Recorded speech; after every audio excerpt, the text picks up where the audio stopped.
নমস্কার, সুপ্রভাত। কেমন আছেন সবাই? আশা করছি সবাই খুব ভালো আছেন। প্রবাসে বাঙালি সংসার চ্যানেলটিতে আপনাদের সবাইকে স্বাগত জানাই। আজকে আমি আমার ঘরটা ডিপ ক্লিন করব। আর তার সাথে সাথে আমার শখের কিছু জিনিস যেগুলো আপনাদের সাথে আমি শেয়ার করব। তো চলুন আপনারা আমার সাথে থাকুন আর করব আজকে অনেক গল্প। তো প্রথমেই আমি দেখুন ডিপ ক্লিন দিয়েই শুরু করলাম। ছেলেকে ছেড়ে এসেছি স্কুল থেকে, চা খেয়েছি, বড় ছেলেকেও জলখাবার দিয়ে দিয়েছি। দিয়ে এই যে আমার শুরু হলো এখন কাজ করা। মানে এই যে আমার ডাইনিং টেবিলের চেয়ার বলুন, টেবিল বলুন, এইগুলো উপর তো তাও একবার আবার মেরে দিই কাপড়, কিন্তু ভেতর থেকে একদম ডিপ ক্লিনটা সপ্তাহে একদিনই করতে টাইম পাই। কারণ এত তো টাইম হয় না, মানডে টু ফ্রাইডে স্কুল থাকে, আপনাদের দাদার অফিস থাকে। যতই ওয়ার্ক ফ্রম হোম করুক, সপ্তাহে দুদিন অফিস যেতে হয়। আর মানে time to time log in করতে হয়, এই জন্যে হয়ে ওঠে না। তারপরে এই যে বড় ছেলের নানান রকমের এখন কলেজের ভর্তির জন্য দৌড়াদৌড়ি চলছে, মাঝে মধ্যে টাইম বের করে ওখানেও যেতে হয়। তো নানান রকম কাজের জন্যে আর কি খুব ব্যস্ত হয়ে পড়েছি জানেন। আর পড়াশোনার কথা আমি কি বলবো, আমাদের এক যুগ ছিল পড়াশোনা। এখন তো পড়াশোনা মানেই শুধু টাকার খেলা বলুন। কি কলকাতায় আর কি দিল্লি আর কি বম্বে, সব জায়গাতে। এই যে আমার ছেলে এই 12 পাস আউট করেছে, কিন্তু এখনো বিসিএ করবে। তার রিলেটেড নানান রকম কলেজ, মানে সে যে কত কত লাখের প্যাকেজ এক একজনের, মানে কি বলবো আপনাদের বন্ধুরা।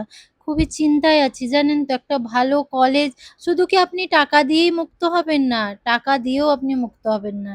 মানে সব জায়গায় এমন টাকার খেলা, সিট বুক আপনি এক্সট্রা এত লাখ দিন, অত লাখ দিন, এই লাখ ওই লাখ। সিট সবই আছে জানেন, শুধু টাকার খাবার জন্য ওনারা মানে এরকম বলছে আর কি।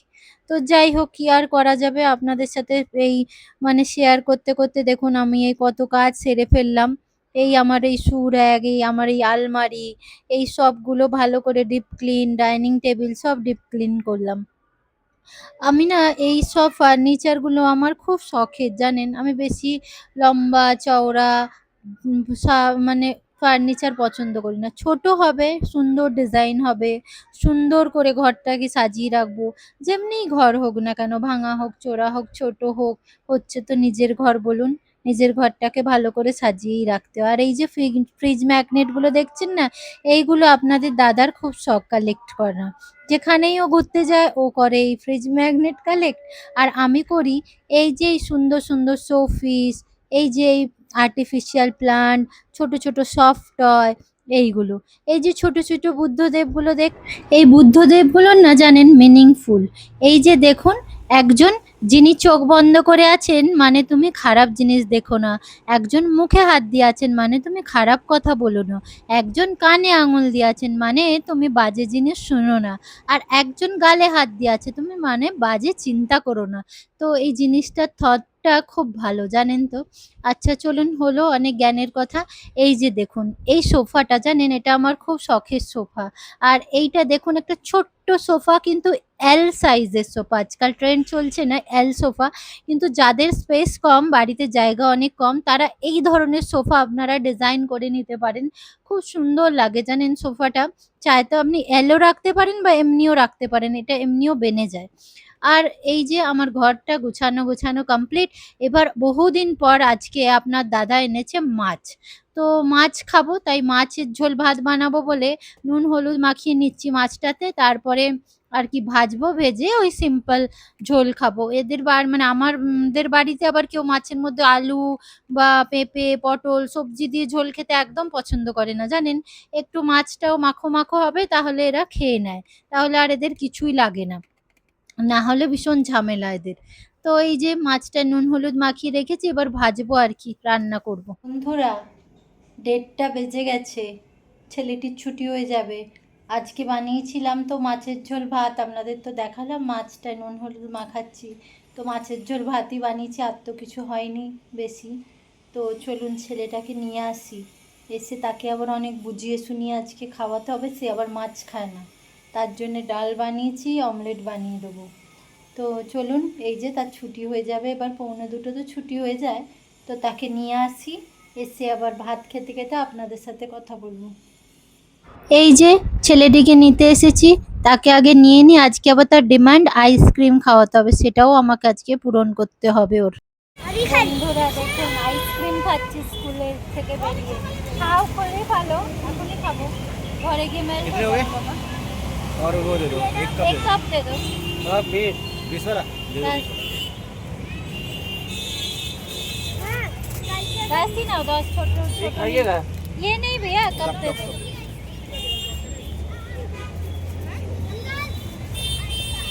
কি গরম আজকে পড়েছে, রোদের মধ্যে মানে কাঠফাটা রোদ। ये भाई कर दिए ठीक है। খুলতে পেরেছি, ওর আইসক্রিমটা খুলে দাও না, পাউনটা খুলতে পারছি না। ओ और भैया बर्फ वाली लेना बर्फ वाली 30 रुपए की কালকে ছুটি না স্কুল রে? আসবে?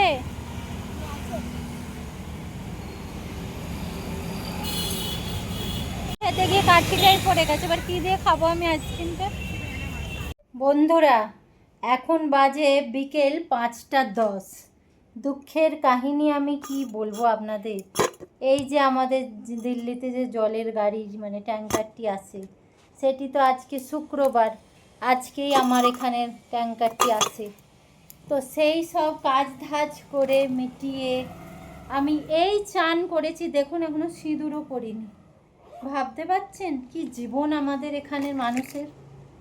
শুধু আমাদের এলাকা না, এরকম বহু এলাকায় জল নেই, মানে হাতে গোনা কয়েকটা এলাকাতেই যে জলের একটু সুবিধা আছে, তাও কি ওই মাটির নিচের জল আর কি। আমাদের এখানে মাটির নিচের জলটা করেও কোনো লাভ নেই, সে তো দীঘা সমুদ্রের মতো জল আগে ছিল, আমাদের বন্ধ করানো হয়েছে।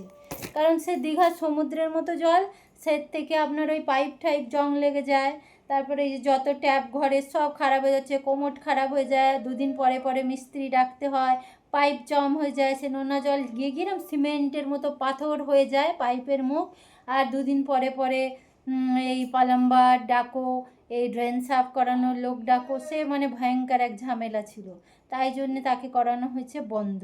কিন্তু এই যে ট্যাঙ্কারের ভরসায় থেকে থেকে দেখছেন 5টার সময় চান করেছি, এই জাস্ট সিঁদুরটি পরলাম। তাহলে ভাবুন আমাদের কি জীবন, এই জীবন নিয়ে আমাদের চলতে হচ্ছে। আপনারা যারা ওয়েস্ট বেঙ্গল বা কলকাতায় আছেন না, তারা স্বর্গে বাস করছেন। এটি হলো আমাদের দুঃখের কাহানি। চলুন তাহলে এবার 5টা বাজে কী করবো, একটু চা করে খাই নিজের জন্য। তাহলে সন্ধ্যের চাটা নিয়ে এবার বসেছি, আর চাটি আজকে আমায় বানিয়ে দিয়েছে আমার বড় ছেলে। সারাদিনের খুব খাটাখাটুনিতে একটু ক্লান্ত হয়ে পড়েছি। মাঝে মধ্যে কেউ মুখের সামনে 1 কাপ চা ধরলে বেশ ভালোই লাগে বলুন, আর চাটা বানিয়েওছে খুব ভালো। ঠিক আছে, তাহলে আজকের মতো এতটুকুই। সবাই আমার পাশে থাকবেন, আমাকে অনেক ভালোবাসা দেবেন। আপনাদের সাথে আমি রোজ রোজ এইভাবেই গল্প করতে থাকবো, আর আজকের গল্প করে তো আমার খুবই ভালো লাগলো। ঠিক আছে বন্ধুরা, তাহলে সত্যি আজকে আমার খুব মজা এসছে। আপনারা সবাই কিন্তু ভালো থাকবেন। টাটা, বাই বাই, আবার দেখা হবে অন্য